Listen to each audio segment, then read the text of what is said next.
Hi everybody, my name is Maggie Futato and I am a teacher at Cumberland Valley High School, and today I am excited to read to you Froggy Plays Soccer by Jonathan London. Let's read.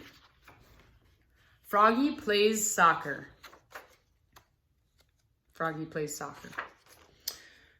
Froggy couldn't sleep. He looked out the window. The full moon was rising. It looked like a soccer ball. Tomorrow's the big game, he said out loud. If we beat the Wild Things, we win the city cup. In the morning, Froggy was bursting to go.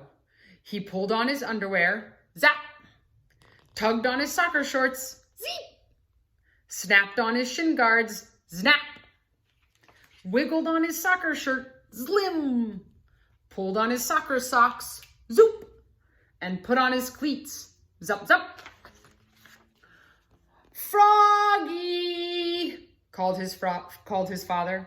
Froggy's father was the assistant coach. What? Let's go, we'll be late for the game.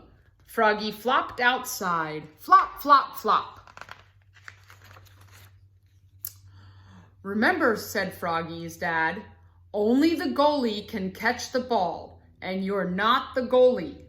Now repeat after me. Head it, boot it, knee it, shoot it, but don't use your hands. And Froggy sang, head it, knee it, boot it, shoot it, but don't use your hands, all the way to the soccer field. At the soccer field, the coach, Max's mother, said, "We're the team! We're the dream team! Hooray!" screamed the dream team. Soon, the game was on. Froggy was doing cartwheels. Froggy was picking daisies. Froggy was picking his nose. The ball bounced off his chest. He gave a mighty kick and missed the ball. But Max trapped it and passed it to BJ, who slammed it right into the net. Goal!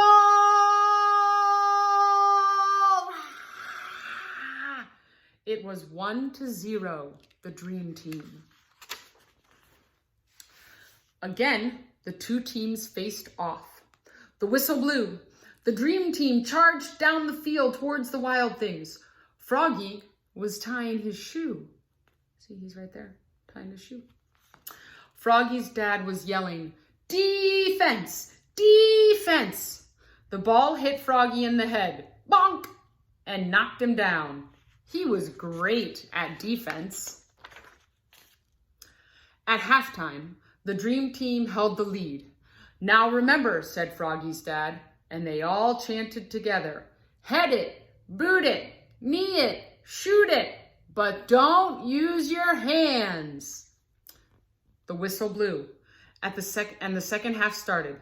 A fly circled by. Froggy, called the coach. What? Keep your eye on the thwap. The ball smacked him in the eye. Froggy was mad now. The Wild Things were stampeding, and Matthew, the dream team's goalkeeper, was chasing the ball. Now the goal was unguarded. This was Froggy's chance. He leapfrogged over Travis. He leapfrogged over Matthew. He leapfrogged over the Wild Things forward, who was firing the ball. And what a save! Froggy caught it right before the net. But, uh-oh, he'd used his hands. Oops, cried Froggy, looking more red in the face than green. He looked so silly. The dream team laughed, but not for long. The penalty kick for using his hands was a free kick at the goal for the Wild Things. The Wild Things star forward kicked and scored. Now it was a tied game. But it wasn't over yet. And when there was 1 minute left, the crowd went crazy. The clock was ticking. The ball was coming right towards Froggy. "Froggy!" yelled his dad. "What?" But Froggy knew what to do. He jammed his hands in his armpits. He stuffed them in his pockets. He stuck them in his mouth. Then he power kicked the ball so far down the field that it bounced over the goalie's head, smack into the goal. Yes! The dream team had won the city cup. They shouted and danced, and Froggy sang, "Head it, boot it, knee it, shoot it, but don't use your hands. Except to slap high fives. Slap, slap, slap." The end. Thanks, guys. See ya.